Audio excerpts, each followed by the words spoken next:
দ্বৈত কণ্ঠে শুনব রচয়িতা মণ্ডল এবং সমৃদ্ধি চক্রবর্তীর কণ্ঠে।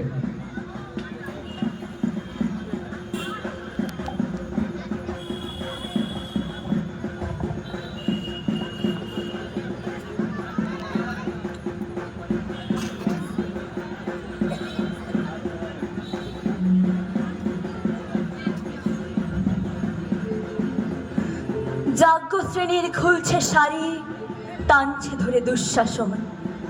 দায় ছিল যার গর্জে ওঠার, নিচু মাথায় সে পাঁচজন। দুর্যোধনের নগ্ন উরু, ইঙ্গিতে তার ধর্ষকা।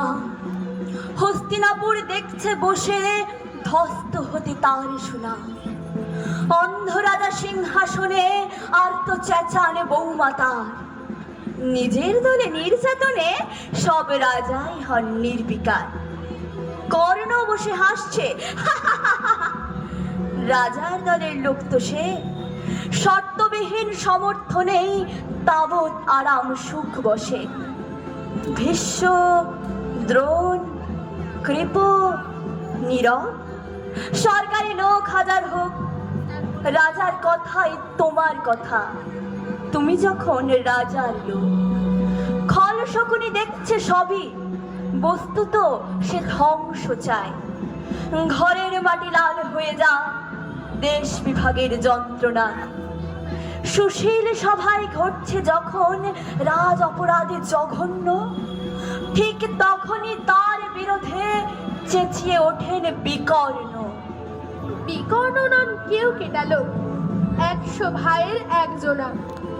এর আগে কেউ তেমন করে তার কথাটাই জানতো না।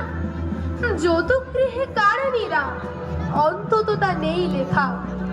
ভীমকে যখন বিষ খাওয়ালো, তখনও তার নেই দেখা।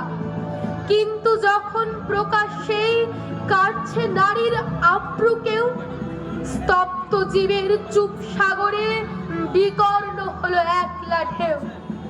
চেঁচিয়ে ওঠেন রাজার কুমার, যুবরাজের বিরুদ্ধে। মহাবলী পাণ্ডবেরও তখন গলায় সে সুর নেই। রাজাও যখন নীরব থেকে সায় দিয়ে যায় ধর্ষণে, ঠিক তখনই সমস্ত যুগ বিকর্ণদের স্বর শোনে। আমরা যারা কিছুটি নই, একটি মোটে ভর্তি বল, অত্যাচারের সামনে এলে সঙ্গী শুধু চোখের জল। পোষ্য ভাবে যাবনা জীবই, অন্ধ বধির নিকর্ণ। প্রার্থনা থাক আমরা যেন একবার হই বিকর্ণ। মরার আগে হতেই হবে রাজার সভায় বিকর্ণ। নমস্কার।